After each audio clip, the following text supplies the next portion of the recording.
జనాభా లెక్కల ప్రకారం పోతామని ఇప్పుడు ఈ అడవుడు ఎందుకని మేము అంటా ఉన్నాం. ఎందుకు పునర్విభజనకు సంబంధించినటువంటి చట్టంతో మహిళా బిల్లును మీరు ఎందుకు కలుపుతున్నారో చెప్పడానికి సుష్టమైనటువంటి సమాధానం ఈరోజు భారతీయ జనతా పార్టీ మహిళా లోకానికి ఇవ్వాల్సినటువంటి అవసరం ఉందన్నమాట. ఇప్పుడు జనాభా లెక్కలు చేస్తున్నారు. 2029లో లోక్సభలు ఎన్నికలున్నాయి.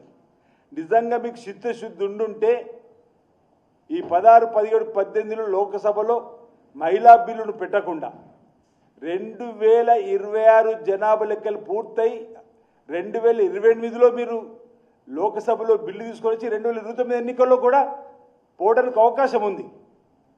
భారతీయ జనతా పార్టీ ప్రభుత్వానికి చిత్తశుద్ధి ఉంటే 2026 జనాభా లెక్కలకు సంబంధించినటువంటి ప్రాతిపదిక 2 సంవత్సరాల్లో పూర్తి చేసుకొని 2028లో లోకసభలో బిల్లు ప్రవేశపెట్టుకొని దాన్ని అమలు చేసుకొని 2029 ఎన్నికల్లో పోవడానికి అవకాశం ఉంది. కానీ ఇప్పుడు మళ్ళీ పాత 2011 ఎన్నికలు 2011కు సంబంధించినటువంటి జనాభా లెక్కల ప్రకారమే మీరు పోయే ప్రయత్నం చేస్తున్నంటే నిజంగానే మీకు చిత్తశుద్ధి మహిళల పట్ల ఉండి ఉంటే 2024 ఎన్నికలప్పుడు ఎందుకు పోలేదని మీరు అడిగేటువంటి మా సూటి ప్రశ్నకు మా మహిళా లోకానికి మా మహిళా తల్లులకు మాకు సమాధానం చెప్పండి. ఈరోజు తెలుగు గురించి మాట్లాడుతున్నారు వ్యంగ్యంగా.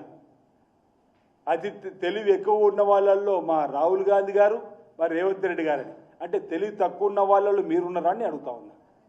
ఇక్కడ ఉన్నటువంటి మరి కిషన్ రెడ్డి గారు సంజయ్ గారు అంటే మీకే మాటలు వచ్చి కానీ వ్యంగ్యంగా మాట్లాడే భాష మా వైపు రాదా అని అడుగుతా ఉన్నా.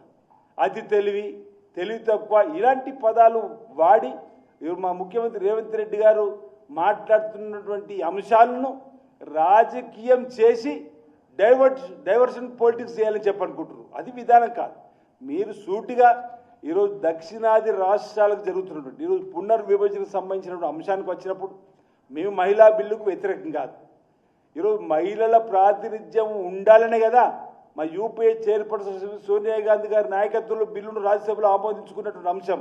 అంతేకాదు 73, 74 పంచాయతీరాజ్ చట్టానికి సంబంధించిన రాజ్యాంగ సవరణ జరిపి రాజీవ్ గాంధీ గారు నేను 90లో జిల్లా పరిషత్ సభ్యుడిని. ఆ కాలంలోనే 33% ఈరోజు మహిళలను పంచాయతీరాజ్లలో తీసుకొచ్చినటువంటి సందర్భం కాంగ్రెస్ పార్టీకి చిత్తశుద్ధిని చెప్పే ప్రయత్నం చేస్తున్నాం. ఈ విధంగా మహిళల పట్ల చిత్తశుద్ధితోని ఈరోజు ముందుకు పోతున్నటువంటి కాంగ్రెస్ పార్టీని ఈరోజు తప్పటి విధంగా మాట్లాడే విధాన్ని మేము ఈరోజు ఖండిస్తూ తీవ్రంగా ఆ ఆలోచన విభేదిస్తూ ఈరోజు నిజంగా మహిళలకు ఏమైనా నష్టం చేసిరంటే అది భారతీయ జనతా పార్టీ ప్రభుత్వంలోనే. నిజంగా మీకు ఇప్పటికే ఇది 12వ సంవత్సరం అధికారం నడుస్తూ ఉంది.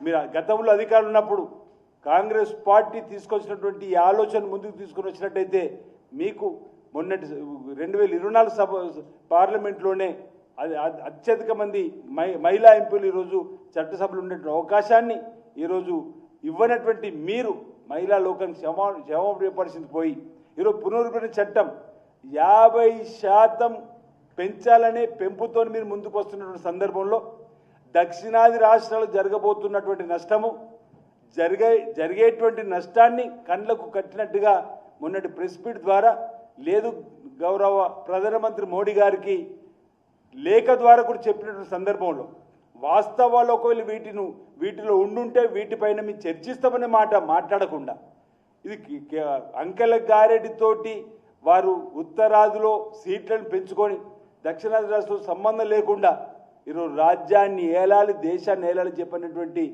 పరిస్థితిని ఈరోజు మీరు తప్పటి విధంగా చేసేటువంటి ప్రయత్నం.